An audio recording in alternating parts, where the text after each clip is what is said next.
Hey everyone. Okay, so now that you've logged into Mac and Via and you've kind of gotten a feel for how everything is organized, we're going to look back at your handout from today.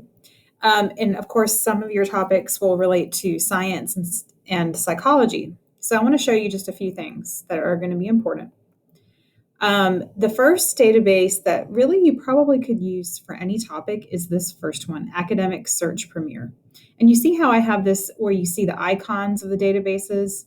If you click on this button right here on the right-hand side, you can change this to a list view where you still see the icon, but you also go ahead and see a summary of the database. And you might want to actually leave it on this. It's a little bit more helpful because you see the summary.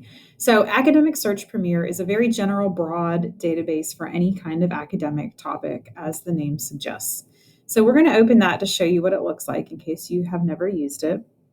And this database is published by EBSCO, and they publish a lot of other databases that we have access to. So they'll look exactly the same, even though they have a different focus.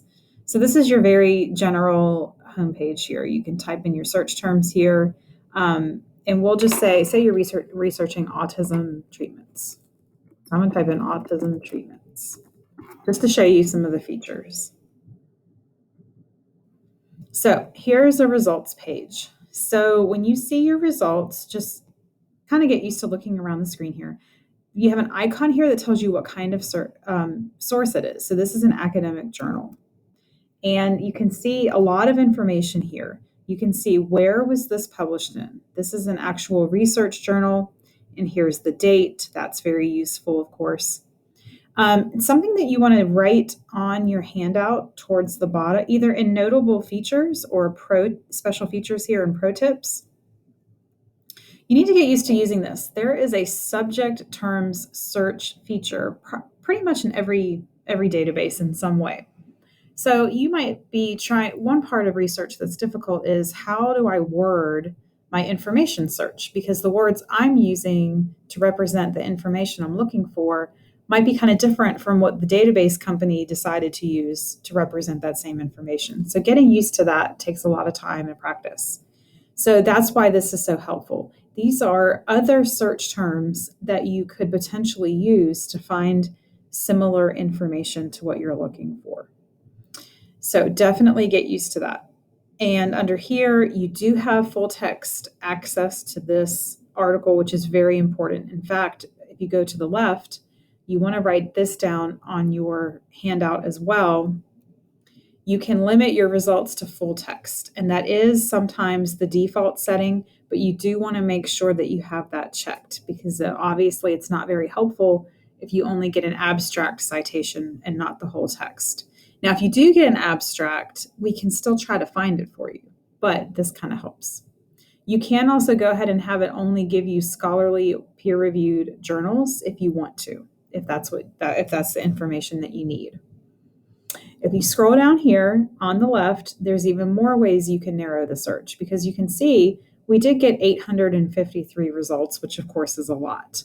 So you can narrow the publication date if you only want the most recent information, or maybe you want to see what old information was to show progress in a topic. You can do that. Maybe you only want newspapers, or maybe you only want magazines. You can do that as well. And another item that you could type on your chart is down here for language. If you want articles in other languages, most of the time, databases, though, will translate an article into other languages. If you need to use that feature, it'll be that. But you can see a lot of your time at the very beginning of your project is just spent doing information searches and seeing what comes up. So here, public perception of autism treatments.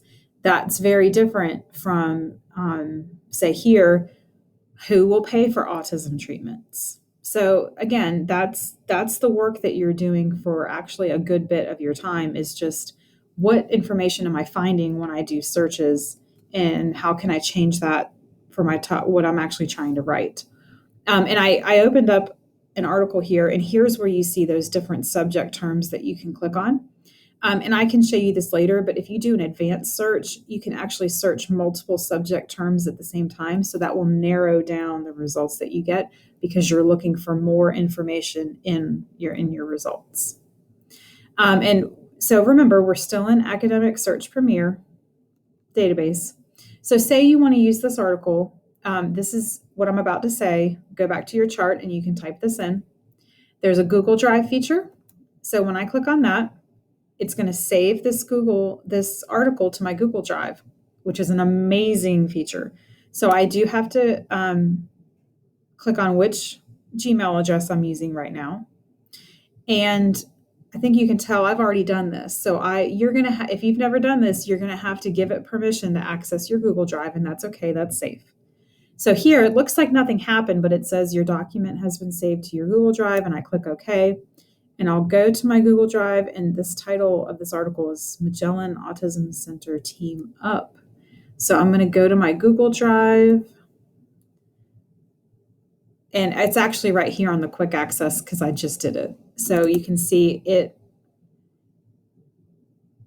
converted this. This is an actual PDF of how the article actually appeared in the publication. So that is super cool and convenient. So don't forget about that feature. Another feature to add to your list is cite. So you click on that and you choose your citation method. Some of you are APA, some Chicago, some MLA. It does just depend on your topic, your subject. So here you just copy and paste your citation. Okay, I'm going to stop this here. And so again, this video, the topic was just searching in Academic Premier, Search Premier, and some of the notable features.